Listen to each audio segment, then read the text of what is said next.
evening, everybody, and thank you so much for tuning into my book chat tonight, the first one of the new year 2023. My name is Melody McAllister, and I host a chat with a new guest author almost every week. You can catch the live stream and replays on my Twitter, YouTube, and Facebook channels, as well as a couple of educator communities. Before we get started tonight, I want to give a shout out to the Alice Keeler Teacher Tech community and the Thrive and Edu community. Thank you so much for regularly tuning in as well. And tonight, to kick off the new year, if you comment, you will automatically be drawn into a drawing, or I'm just going to pick a name randomly, for an autographed copy by tonight's author of the book that we are celebrating. And tonight's guest author is the incredible Yaritza Villalba. She is known internationally as a rock star educator, leader, and Microsoft Flip Innovative Lead Educator. For years, she has created and shared resources to help educators be more culturally responsive. She's been on a mission to make sure every child feels seen, especially those who have been historically marginalized. Her passion to ensure top-notch education has only grown when she became a mother herself. Her words for students, teachers, and her baby girl, included in her first children's book, McKenzie's Time Machine, are absolutely precious and uplifting. It is such an honor and privilege to have you on my book chat tonight, Yaritza. How are you? And before we talk about your beautiful children's book, McKenzie's Time Machine, can you share a little bit about your background?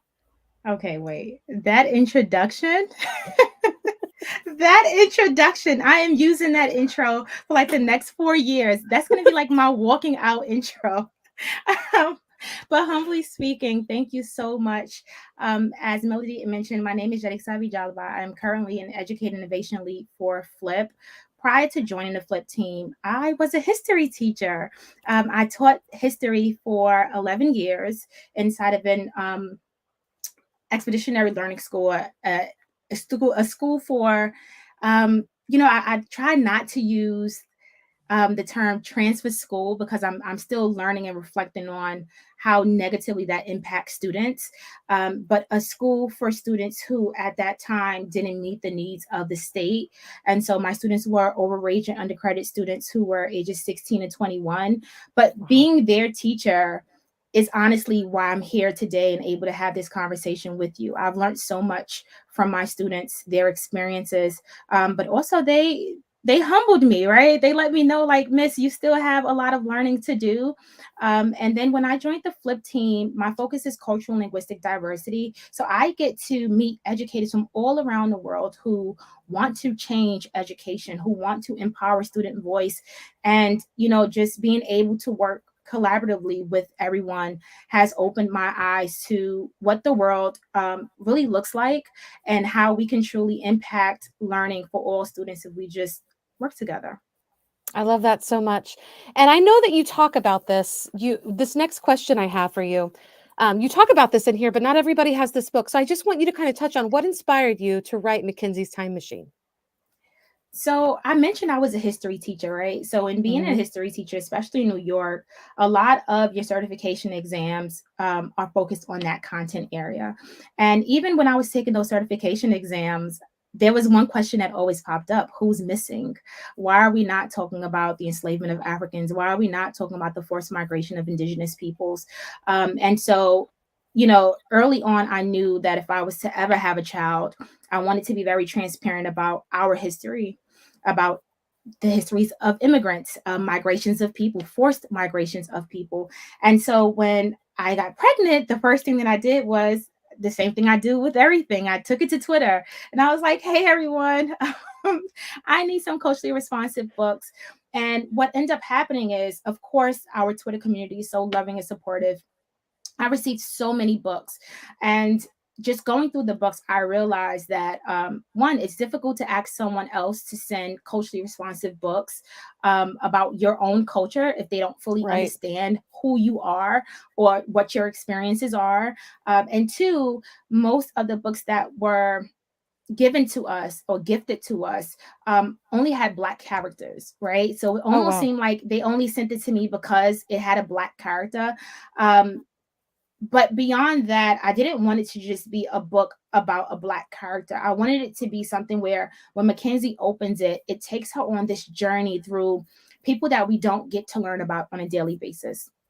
And so with Mackenzie's Time Machine, it takes students way back to where life itself began for humans, which is, ancient Egypt. And it allows her to travel throughout time and learn about all of the achievements of Black and Brown people, but also gives her a sense of pride, and it gives students a sense of pride of you can be anything you want to be when you grow up, and you have so many choices. And if you really look at the advancement of, people of color throughout the years, whether it's talked about in textbooks or not, we are people that have changed life. We are people who have invented. We are people who have experimented, and we're going to continue to do that as, people of color. And so that's what I just wanted, a book that focuses on how do you really empower kids to be 100% themselves. Yeah. I think that's missing. And I don't know that if I can articulate my thoughts for this, but when I was reading your book, and this might make me sound ignorant, but I learned things that I didn't know. Yeah. There's so much, and I know this as also teaching social studies in elementary. There's just so much that is missing that is never talked about, and that's why it would be so hard to ask, like my generation, who's missing, because we didn't even know who was missing because it was never even like the people that you mentioned in here were not people I knew until I was adults. And I Right. think that's why it's so important to have books like yours in your personal library and your classroom library. I could see this, of course, and I'm thinking elementary. It's such a good supplement to any sort of theme, whether it's Yeah. STEM, history. You know, there's just so much that you can do this with science, and I love that. And I wanted to tell you that. Well, well. Thank you so much. When I wrote the book, so I wrote the book for McKenzie, right? Mhm. So in my mind, it's like this is a children's book. But once it was released in February of last year, we realized that teachers in high school was using this book to teach STEM, to teach history, to teach ELA. Parents were DMing me asking questions about the book. Kids in middle school were reading this book. So this is now a children's book for all ages. And Yes. I was strategic when I created this book. If folks ever go through the book, you'll realize I don't put that much information in the book. I Right. list people and I categorize them. But as the adults who are sharing these stories with children, it is your responsibility to look these people up and see why I actually put them in this book. If you run into a name like Kahindi Wiley and you don't even know who he is, or the fact that he painted portraits of Barack Obama, Michelle Obama, that should cause you to go back and do some research before introducing this book to kids, right? Because it's not just a story for a 6 or 8 year old. It's a story for all of us. It's a learning experience that I believe is going to challenge what has been taught to us in the past, and how we could really prepare to best elevate who our students and our children are and who they're going to be in the future. Yeah. Goosebumps. I love it. I don't know if you're seeing all these comments, I but see thank you. it. Yes, I love too, and I feel like it is very empowering. It's just so wonderful. And again, if you are commenting, stay till the end because somebody is going to win an autographed copy, a gift from me, and also Jaritza. Because yeah, we thank you for so much for tuning in. This is such a great chat. Um, and so we I like this story. We talked a little bit before we went live, but I love this part. What was the most challenging? And don't leave out the truth of it. What was the most challenging part of the writing process? I just know there are going to be some like authors that are like probably going to like throw my book at the screen, but the writing process wasn't difficult. I wrote the book in 24 hours. I edited it in 48, and then I sent it over to my friend Kizzy Thompson, who's an ELA teacher, and she sent that back within 24 hours. So the hardest part wasn't writing, because I knew the story that I wanted to tell to Mackenzie.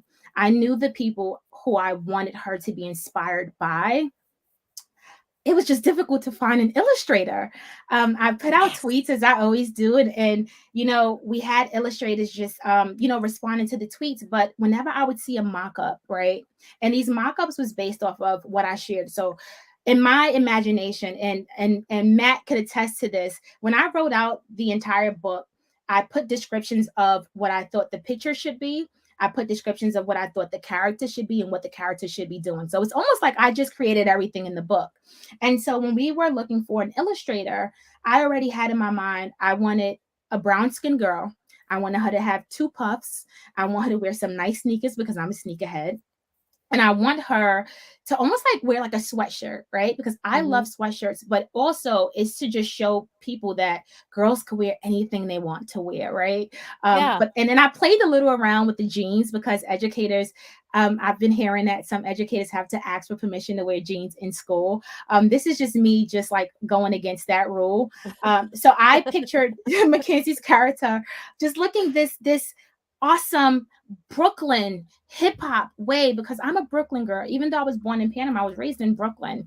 Um, so when I ran into Jen Lieben, we were actually supposed to work together on a coloring book project that I had in my mind. I wanted to do a coloring book, and I was introduced to her. And then I was just like, all right, Matt, I know who to reach out to. And when she said yes, I said, okay, you do know this is a series, so you got to prepare yourself. After we're done with one book, we have another book to work on and another book after that. So don't take any more projects. And Jen, she's a sweetheart. She's talented, and She she's on is. board. Shout out Yeah. to Jen. You're not Yes. the first book or the first author on my chat that's had illustrations by her. She is Yes. phenomenal. So Jen, we are giving you a shout out. And every new book, I just think her illustrations get better and better. So kudos to you. Yes, she's the best. I mean, come on, like she designed this Yes. shirt. I mean, she's honestly the best. But what and I'm being transparent here. What I loved about working with Jen is beyond her talent. She wasn't afraid to ask questions. She wasn't, especially with our second book. Our second book has a lot to do with my family. This book has a lot to do with my family and my culture. And Jen wasn't afraid to ask questions. So I would put in pictures, like real family pictures. That's what the book is based off of. And Jen would do her research and she's like, yeah, I know how to do that. And I heard about this and I read about this. And that's why I love working with Jen, because it's also a learning experience for her. And she's Yeah. not afraid to say, I don't know. Can you tell me more about this? Sometimes you work with adults and adults don't ask questions because they feel like you're going to judge them based off of that. But for me, it's ask as many questions as you want, because that makes me understand and know that you care about this work as well. Right. So Oh, it's I our love that. book, even though I'm the author, it's Yes. our book. Yeah. I love that so much. And the illustrations, we're going to show in just a little bit what they look like. Yeah. But before we get to that, because that's coming up right around the corner, so stick around. And remember, we are giving away a free copy tonight, an autograph copy. But how do you hope this helps teachers, parents, and children?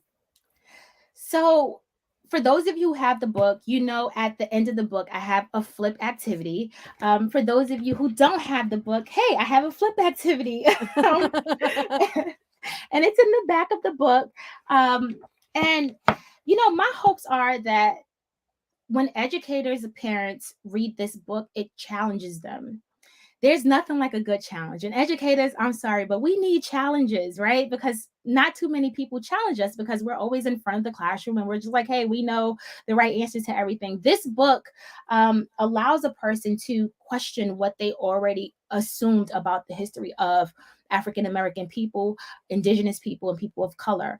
And so you can now begin to, so to speak, knock down all of those bricks and those layers to what real history is. And it's surrounded by achievements of African Americans. Yes, there were some moments where we were enslaved. Many of us are still traumatized from that enslavement, but we have done some phenomenal things that I believe textbooks don't talk about, because they want us to harbor on the fact that we were enslaved peoples.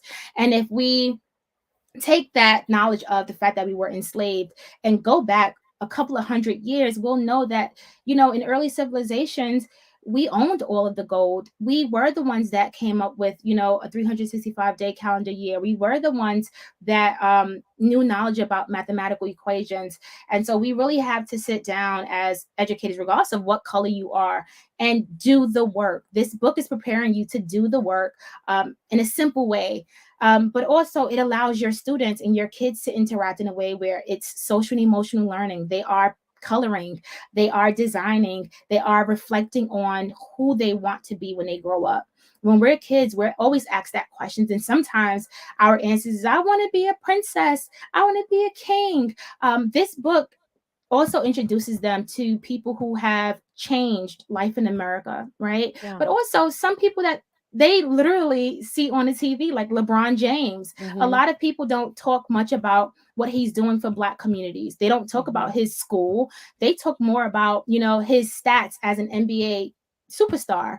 But if you really look up LeBron James and you really think about what he's doing for the community, you'll look at his school and the success rate of African American and Latino students within his school buildings. I love that.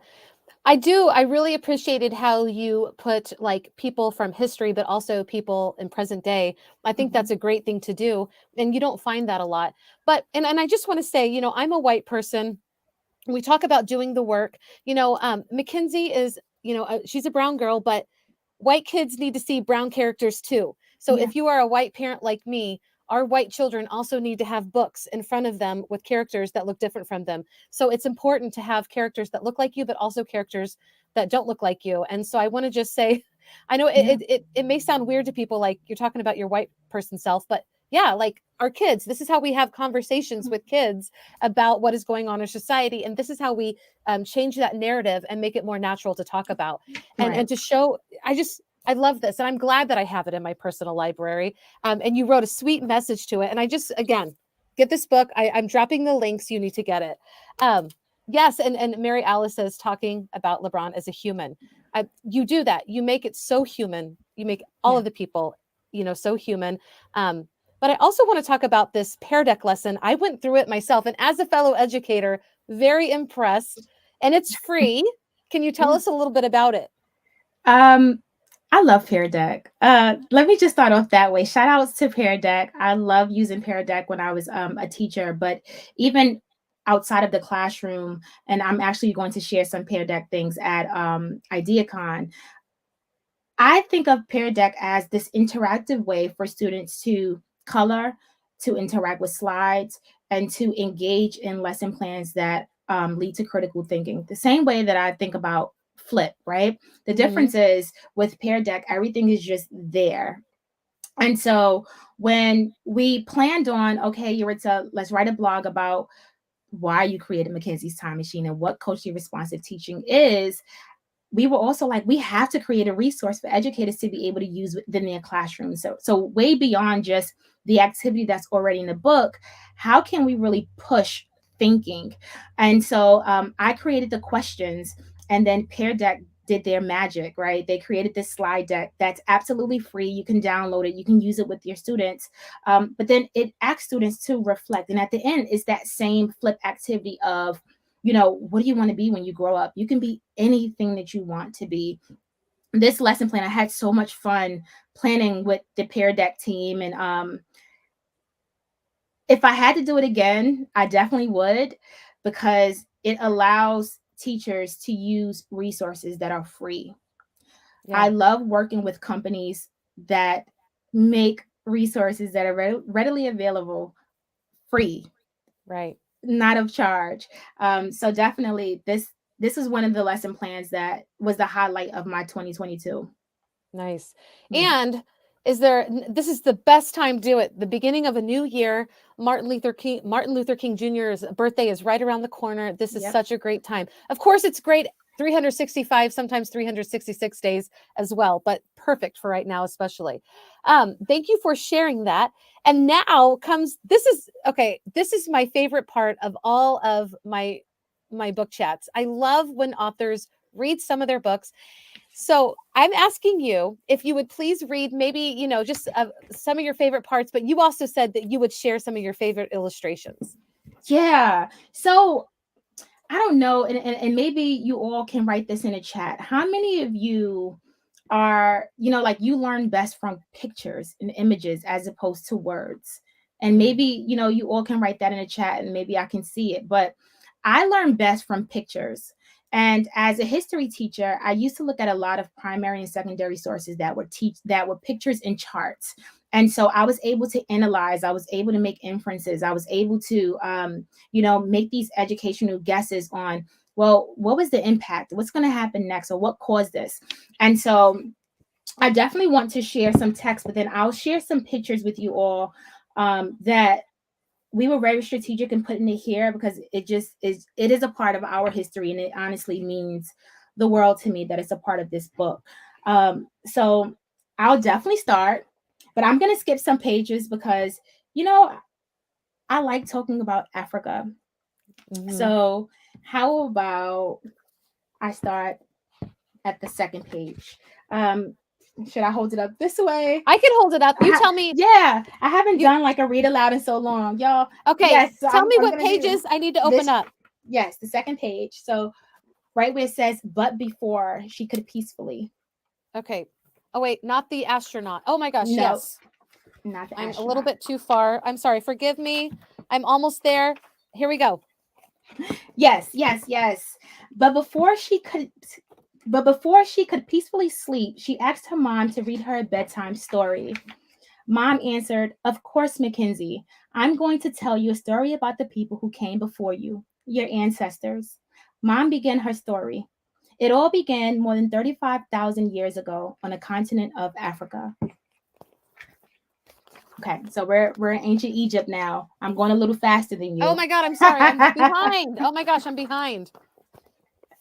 Your ancestors, the Egyptians, developed mathematical concepts like division and multiplication. They even used math to predict flooding of the Nile River. Okay, and then this is one of like my favorite drawings from Jen. Um, the ancient Egyptians were also known for their discoveries in astronomy. They are the reason there are 12 months and 365 calendar days in a year. Ancient Egyptians used the moon to help determine agricultural seasons and when it was the right time to have a celebratory festival and feast. So, just the beginning itself always gives me goosebumps because textbooks leave this out intentionally. They don't want students to know about our history. But I'm going to stop reading and I'm going to go to some pages that it just, it just, it just means everything to me. So the first, and I'll skip over some, is the vote page. I don't know how many of you have noticed this, but she has her pearls on because I wanted her to symbolize Kamala Harris and what Kamala Harris symbolized for all people of color.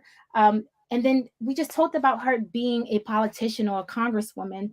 When we were growing up, I never heard people, say stories about, hey, Yaritza, you can be a politician. I've never heard that. It was always like, well, you could be whatever you want to be, but no one really gave me an example of what it was. And maybe because they already knew I was going to be a teacher, but hey, I wanted some examples. This is another one of my favorite pictures, and Yes. I'll just read what it says. Or I can be an Olympic athlete like Irvin Salandino. Irvin Salandino is he's a Panamanian. He's actually one of the first Panamanians to make it to the Olympics. So I was very intentional in putting his name there. Jesse Owings, Serena Williams, and LeBron James, who we all know went to the Olympics, right? Just for different sports, breaking world records and racial barriers. So just to have her fist up, this was a historic picture. We just replaced her. Well, we put Mhm. her in the picture of people of color standing up and Right. saying enough is enough. And if I'm going to play this sport for you, then I also need you to understand that racism shouldn't exist. And if it does, I will not bow down to you. So this meant a lot to me. And then last but not least, I'll go to this picture Yes. with Amanda Gorman. And it's just, I look at this and her hands, I remember that day like it was yesterday.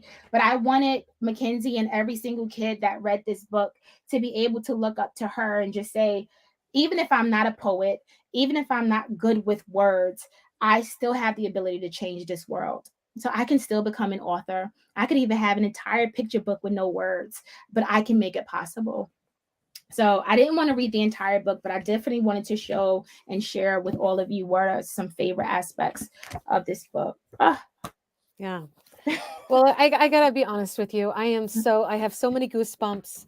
Um, I'm a little choked up, so I appreciate that you shared that much. They're just beautiful. I especially, I'm like Mary Alice. We both really love that vote. The Thank you. illustration it's just visually stunning, and I do like the symbolism as well. Uh, some of the even when we were talking about the Olympic, I think I was like 38 years old before I had heard that story. Mhm. So there again, this is just such a beautiful book to have in your library to start conversations, to get that curiosity going. And like just some of the best moments of our history, whether we knew about it or not, are packed in here. So Yeah, yeah, I love yeah. that so much. Thank Um, you. but, and I mean a big but, you've got more stuff coming. You've got 2 other books now, and, tell us a little bit about that before we say Oh, goodnight. y'all, 3 months later, I published another book. So, my grandmother came back from Panama in March of 2022, and she was sick. And Mm, so I feared that our family's legacy and history would leave with her. And let me knock on wood, she's still fighting till this day. But that was the last time that I physically heard my grandmother speak. And so the first thing that came to my mind was, there goes all of the stories. There mm, goes all of the laughter. There goes all of the good times. How do I replicate that for McKenzie in a way where she could feel good about who she is? She's Afro Latina.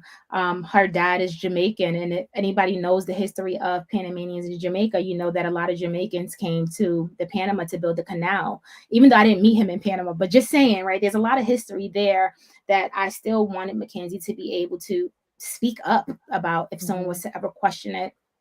And so Mackenzie's bisabuela, the term bisabuela means great grandmother, which is my grandmother. And the picture is a bus. If you were to ever travel to Panama, you'll know that most of our buses, especially in the 1990s and early 2000s, looked like this, very colorful.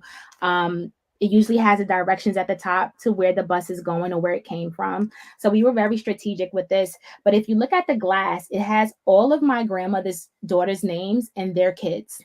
Wow. Um, so this book is homage to my family, is homage to my grandmother. My grandmother is the reason why my family migrated here in 1991. She worked in a factory. And if you read the book, you know that I talked about, her fall and why she's unable to now bake fruitcakes, which was the one thing that my grandmother contributed to like every event, because we just cook and we talk and we tell stories. And so that's what this book is. It's a story that you would want to share with your family. It's a story that you would light a fire, or if you don't have, a fireplace, please don't light it in your kitchen stove or anything, that you would sit around and you would like read this story, because it's a story that can resonate with every culture, not just the Afro Latina or Panamanian culture. I talk about food because I'm a foodie. And so Mhm. I'll actually share one picture, which is like of the food, because I'm greedy. Um, and so I I explained to Yes! Jen, I explained to Jen all of the foods that like Jen is my making me family would make. hungry. Yes. So at the bottom is sauce, right? Pickled pig feet, empanadas, tamales. You'll see that in Panama we actually cook our tamales in banana leaves, and not corn husks. And then potato salad is something that my tia mama, her real name is Joanne, but we call her mama, she brings that to every family event. Like no matter what it is, Tia Mama is bringing her potato salad. So this is just a homage to my family. It's almost like a thank you, but it's for the kids to know like we do have a legacy. You being in America serves a purpose. And then of course at the end, I have terms to know, but also flip activities, right? If you can write a letter to your grandparent, like what would you say? And then another is to design your own bus. Oh, I love Yeah. it. I love it. And Yeah. and I just want to say to this comment, she had never is it Nilan or I don't if I No. mispronounced your name, I am so sorry, but she never noticed the names on the glass. And storytelling is a lost art. Thank you for saying that. And I think the power of being a writer, whether your book is published or not, like Right. being able to put all of that down is history, even Yeah. if you're the only reader or just a few people. And I love Mhm. that. And I love that yours are published. And also now I'm hungry and want to go eat. But before we do that, and before we say goodbye, number one, I want to say that I've had such a great time talking with you. I think your books are absolutely for right now. Like, I think everybody should, yes, rush out. And I'm going to put the link on the screen again. Yes, you need to put these books into your personal library, into your school libraries. Every kid needs to have just needs to see that and be a part of it, every day of the year. And also, before we say goodbye, I want to know, what is something on your mind, because you are a very wise young woman. What is something on your mind, wisdom that you'd like to share for today before we say goodbye? I love Self-care is important. put people on the spot. I want to just mention that self-care is important, right? And I'm saying this to myself as well because we're all, especially educators, we don't know how to really stop. And even though we're home, we're constantly thinking about the next day. And when you do that, what happens is you take away from the now and whoever's in front of you. And that's something that I'm now like realizing that I have to be more cognizant and more aware of, when to separate work from home. And even Mhm. though I work from home, which makes Right. it even more difficult, I have to separate the two, right? So if that means going on longer walks, if that means making more videos inside of my Flip Mindfulness group, if that means cooking more because I love to cook, then that's the way that I have to show appreciation to myself. Because if you don't, nobody else will. Regardless of if you're in Right. a relationship or not, you have to be there for yourself. So what I would say to you all as educators is self-care is important. And even if that is pushing you to pick up a pen and write about your own story, or to journal. Yes. I journal all the time. And sometimes when I read it in the morning, I'm like, what the heck was I talking about? But it is good for the soul. It is. So definitely put that at the top of your agenda for the rest of this year, especially if you're thinking about your New Year's resolution. Self-care should be at the top of it. And however that, it means different, something different for all of us. I know some people think self-care is vacationing, but you have to make yourself a priority. For sure. Yeah. And do you write with a pen or do you type? Oh, I write with a pen. Wow. I write Wow. with a I pen. I am so Look, I impressed. have I have so many pens. I write with a pen. I have 3 calendars, right? I have 2 digital calendars, and then I write everything inside of my journal and planner. Wow. So I'm the type of person that's the way I study, and that's the way I remember things. If I write it down, if I put Right. it somewhere electronically, please, I definitely need the notification for it. But if I write it down, I'll never forget it.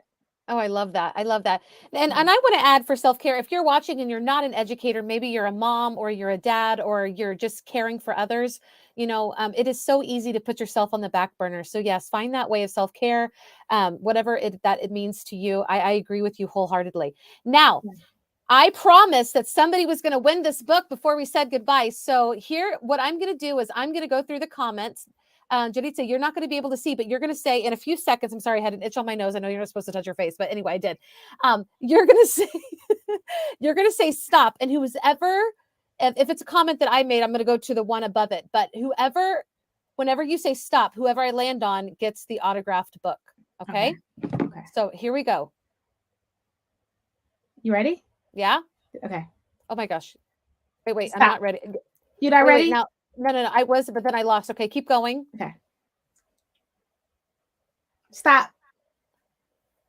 All right. Yeah. Yay. Milan, you are the winner. Congratulations. We will get you that autographed copy. Thank you so much for joining us tonight. Thank you, everybody, for tuning in. This has been such a wonderful chat with you, Yaritza, Yes. and I am honored to always share company with you, whether it's in real space, face-to-face, or virtual. So thank you for joining me tonight. Thank you, everybody, for tuning in, whether it's live or the replay. And I'm going to be back with another author very soon. So we'll see you again soon. Bye, everybody. Oh, Ciao.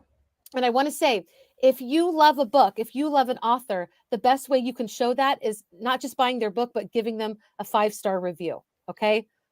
Yeah. So if that's how you show us love. Oh, we've got some comments before we say goodbye. Thank you, Mary Alice. You are Thank a ray of you. sunshine. Yes. Whoop, whoop. Woohoo. I love it. I love it. All right. Good night, everybody. Ciao.